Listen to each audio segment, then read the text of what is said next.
All right, people. All right, what is going on? Episode 251 of the First and Frame Rate Show. I am VF Baller, and I got two topics on deck once again. It's going to be circling around my Georgia Southern Eagles and my Atlanta Falcons. It kind of seemed like this is what is, has taken shape, and that's fine. I don't have a problem with that. I know at one point this was more of a gaming, sports gaming podcast, but I moved most of that over to the VF cast. If you're listening to this on YouTube, you can check out the link in the description to get to that channel where I talk about mostly gaming stuff. But nevertheless, let's get into this today. I got two topics. Like I said, first of all, I'm trying to find out why is everyone on, not gonna say everyone, but there's a handful of people that's from California or fans of Southern Cal hating on our Coach Clay Helton. We're going to talk about that. And talk about the Atlanta Falcons playoff picture. Is it realistic for them to make the playoffs? I'm not really, I'm not totally against that at this point, to be honest with you. Looking at the scheme of things, like they could make the playoffs. We're going to talk about both of those. So I'm not going to keep you guys. I try to keep these around between the 20 and 30 minute mark. Try so you can get on about your day. Don't want to hold you up listening to me all day. I mean, I love to talk, and I thank everybody who likes to listen and take the time to listen. You guys are much appreciated, but I just don't want to bore you over with my voice because I could talk forever if you let me. So let's get into this. If this is your first time here, I really appreciate it. Thank you for your your time and patience to listen. I hope you guys enjoy. And if you are a returning member, thank you very, very much. Not only over here on the YouTube side, if you're listening over there, the guys that are on Anchor, iTunes, Spotify, and all the other podcasts under that umbrella that you can go listen to the podcast. I really, really appreciate it. I always try to make it a variety and want to make sure you guys get the content as easy as possible. So I really, really, try my best, and I hope you guys enjoy. All right, before I get into any of the topics, one more thing I want to talk about. If you guys are interested in extra content that I do have a Patreon as well. You can check that out. Link is in the description on YouTube. I'll probably have it in the link on the podcast side as well. Just go to patreon.com. First and Frame Rates. That should pop right on up. And I do extra content, daily content over there, exclusive content over there. And I also have an extra episode of the podcast as well. So if you want to check out the extra episode I do on Sundays, you can check that out. All right, enough of all of that, because I just did a lot of rambling, or whatever the case may be. I want to find out. Let's talk about why these guys over there at USC got some fans always coming into my comment section. And I love the fact that you guys are coming over. I don't have a problem with it, and I don't have no ill will to you guys.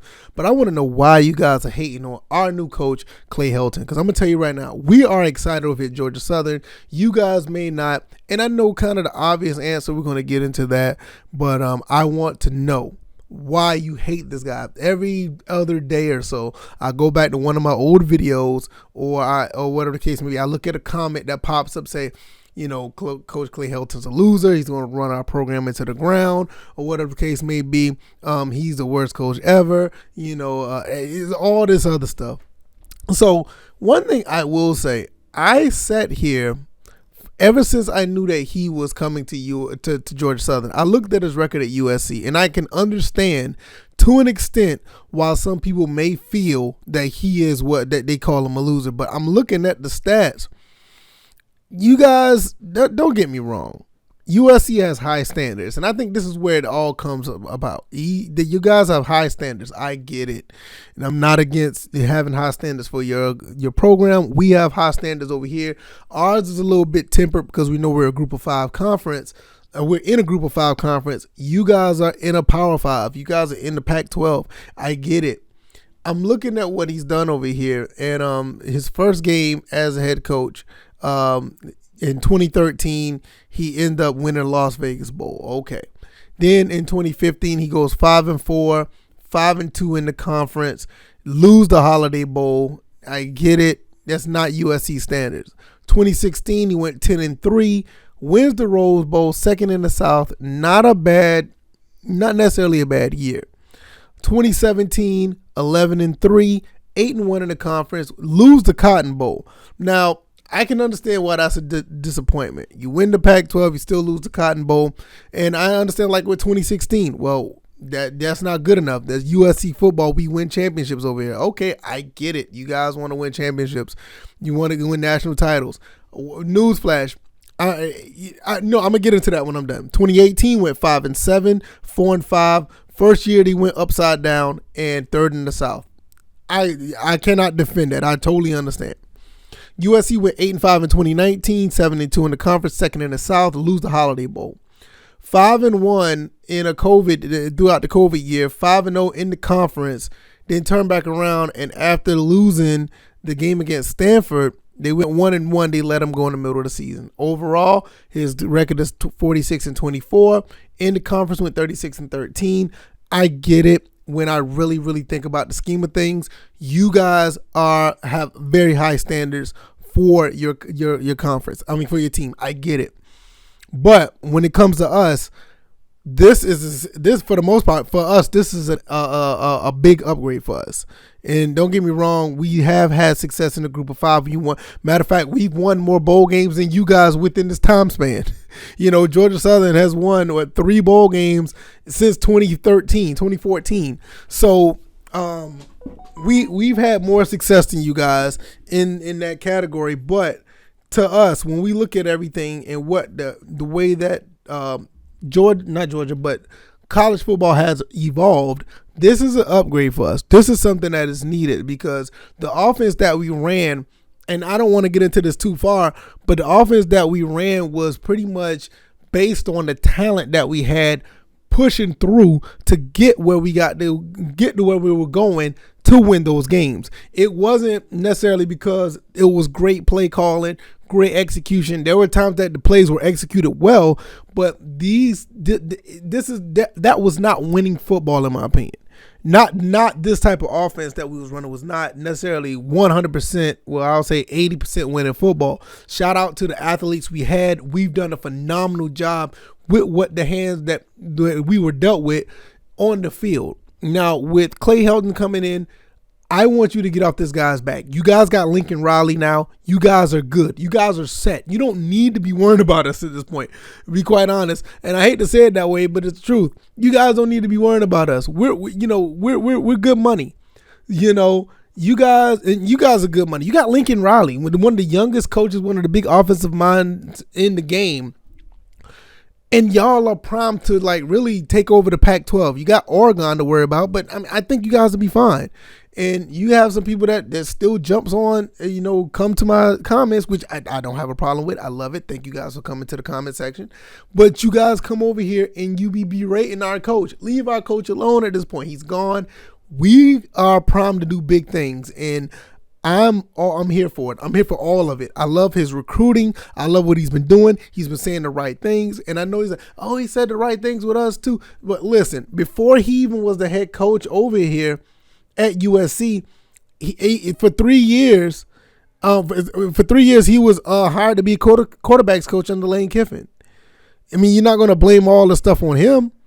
This is stuff I don't understand. It's like he was promoted offensive coordinator, or Ed Orgeron resigned, and then hired Steve Sarkisian.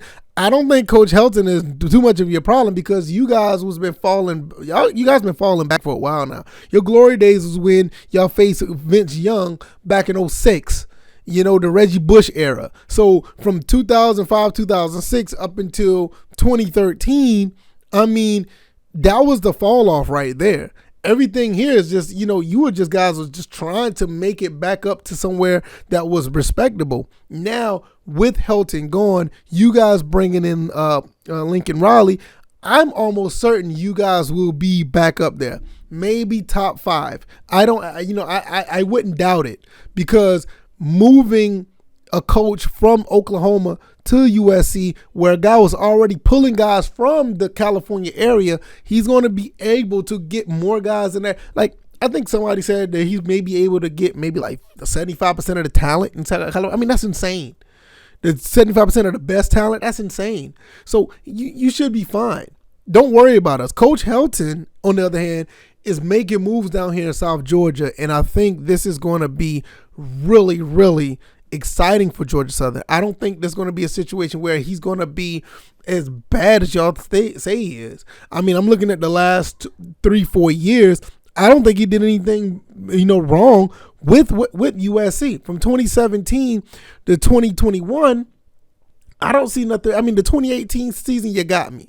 I can't defend the 2018 season, but if he went 8-5 in the Pac-12, that's almost equivalent to having 10 wins in the Sun Belt. And I'm not saying that just to be funny, but it's just the level of talent. Even though the Sun Belt is a tough conference, 8 wins is 10 wins. I believe he can make it 10 wins in the Sun Belt, because this is for us, for Georgia Southern. This is great for us. This is not the same situation for y'all. You guys are punching down to a lesser conference because you were mad because USC hasn't been prominent for 15 years. That's not our problem. So with that being said, I would like for you guys to continue to have the conversation with us. If you have something real, something really nice, not even say nothing nice, but something thoughtful to say, instead of just saying he sucks. I mean, okay, all right. I mean, what else is new? To us, he's the best thing smoking right now, and he's going to continue to be that way until he proves otherwise. If he proves otherwise and he's going to end up being upside down in his win-loss column and it doesn't work out for us, okay, that's the chance we took. But I don't knock our AD for doing what he's doing right now, trying to get somebody from the Power 5 conference come down to the Group of 5 to make us prominent, to us to be one of the top Group of 5 schools in the country. I have no problem with that. I have no problem with that at all. I think it's a power move. I think it's a great move. And at the end of the day, we're going to roll the dice to see how this plays out. I feel that we're in a prime position to do something great. And I'm sorry for you guys that didn't work out for you guys, but that's just the way it is. And he loves being here.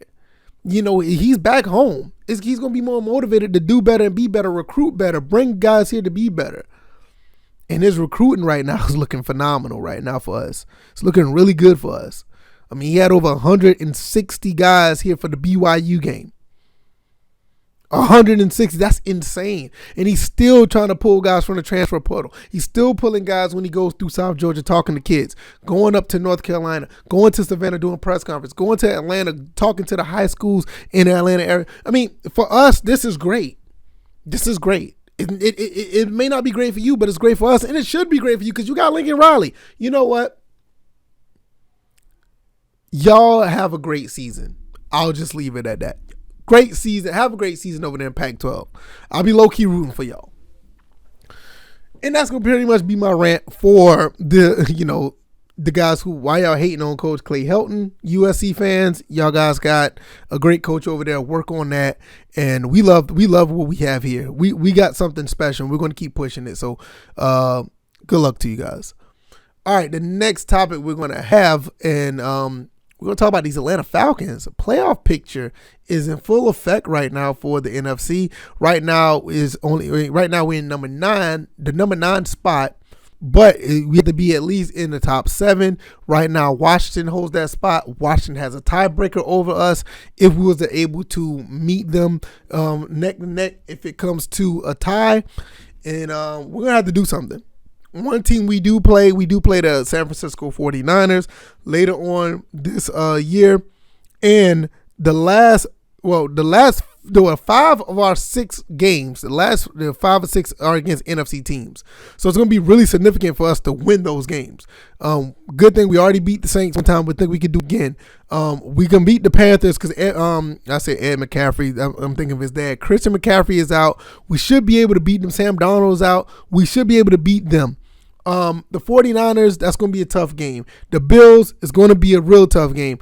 The Buccaneers, man, I don't even know what we're going to do against them. They do have a weak spot. We had their number when we played against them earlier this year, but I'm not really sure. The Falcons are all over the place. I'm just going to be honest with you guys. I don't know what team to expect. We beat the Jaguars. The last 2 games prior to that was abysmal. Even the Saints game, we did come back and win that one.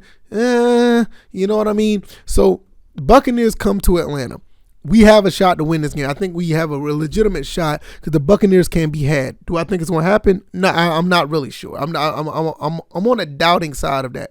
That's going to suck for us going into the playoffs because I would like for Washington to lose that game as well. We're going to need to be watching Washington, San Francisco, and Minnesota. And I will talk about those teams at a later date when it comes to the playoff picture. And we also still have to worry about New Orleans and Philadelphia. And, Carolina is a divisional rival, so we have to watch them too. So we're in the middle of the 6th and 7th seed, so we have to really be careful about what we do. The Panthers look like it's a winnable game. 49ers, I'm not really sure about that game right now. I haven't watched much of the 49ers, but we tend to play really good against them in San Francisco or wherever they play. I think they play somewhere in the Bay Area, not necessarily San Francisco. But we tend to have a pretty good we had pretty good games against them there. I mean, I remember the Roddy White game way back in the day. The game last year when everything was abysmal, we ended up winning that game against them. I think it was last year, but we ended up winning that game. The Lions, I mean, come on now. We can't lose to the Lions. And the Buffalo Bills don't want to lose that game, even though it is an AFC opponent. I still don't want to lose that game. I would not be surprised if we did. The Bills are just, I'm not going to say they're on fire. I'm not going to say they're world because they have up and downs too. But the Bills do have a better team. Saints at Falcons at the end of the game, end of the year, January 9th. Oh, man, I'm not going to lie to you. I doubt if I'll be able to, but that would be a game I would love to go to. I would love to go to that game. I might have to look into that. That's going to be pretty cool. Matter of fact, I'm sorry, I have to work on December 12th. I don't know. I might can go to the December 12th because I don't live too far from Charlotte. So I may have to try to go to that game as well. I might try to go to that game too. Have to make some talk. Somebody make something happen. But I'm going off on a tangent. I'm sorry. But these are very winnable games for the Falcons. The Falcons, even though the Falcons are up and down team, they're not necessarily a horrible team. They're a bad team, but they're not a horrible team. Now, I know the Cowboys and the Patriots game says otherwise, but I don't think they're a horrible team. If we get all our ducks in a row and get our players back, I think we should be okay. So I'm looking at this from a standpoint to where if Cordell Patterson I'm not even sure about Calvin Ridley. I don't think Calvin Ridley's coming back, everybody. I just don't think. I'll be highly surprised. But if he comes back and he wants to play with that fire that he has and the discipline that he has, we have a really good chance because this team is gelling together pretty well for the most part. And I think we could go on a run where we can win, 4 of the next 6 games. That would be really good if we can win the 4 of the next 6. That will leave us at 9-8? Right where I said we was going to be at the beginning. I said we could be a 9-8 team. Maybe we'll be an 8-9 team. Anywhere around that at this point is great because we won 5 games this year. And last year we went 4-12. So even with the depleted team, basically the same team from last year for in some cases, under a new coach, we've succeeded past what we was going to do, and to a degree that is a success. So I'm really excited about how that's going to play out. I can't wait to see how things go starting this Sunday, December 5th. We play against the Buccaneers. Going to watch that game. Going to be watching the rest of the season 6 games. It's going to be crunch time. We're in the middle of the pack where it is 2 teams above us, 2 teams above us, 2 teams under us, and possibly 3 teams. When we're all just fighting for that number 7 spot, we're right there in the mix. And really, to be honest, I can't really ask more than that out of the Falcons. I think the Falcons have done a great job weathering the storm. That's basically what we've been doing, weathering the storm to get ourselves together as far as becoming a prominent football team. I don't think you can ask more than that because, I know things that, we didn't know really what to expect this year. So to be 5-6 is kind of surprising. I know somebody said that we wasn't going to win one game at all, but it's another story for another day. So Shout out to Coach Arthur Smith. Pretty decent job this year. I got to give it to him. The guys are sticking together through injuries, mental health, trying to gel together for the first year and be a game below 500, possibly being at 500 at the end of the week. It's pretty cool, so hopefully we'll see how that goes. So the playoff picture is still wide open, believe it or not. And we'll see how that plays out. Thank you guys for listening or watching if you're on YouTube. This First and Frame Race episode. This is episode 251. If you like this content, hit the like button if you're on YouTube. If you're on the podcast side, give this a 4 to 5 star rating, preferably 5. If you really want to know more about this content, go to the YouTube channel, which is First and Frame Rates. I'll pop right on up. You can go right there and check out all the daily content I have. I do videos pretty much every day talking about Atlanta Falcons, Georgia Southern football, and if you want the extra content, you can go to my Patreon. Over there, I talk about extra things when it comes to not only the NFL, NBA, MLB. I do daily mini episodes over there. Also, I do an extra episode every Sunday. So hopefully you guys enjoy this the podcast. Hopefully you enjoyed this episode. I really, really appreciate it if you made it this far. Thank you so much. And I will see you guys on the next one. You guys be blessed. Take it easy and peace.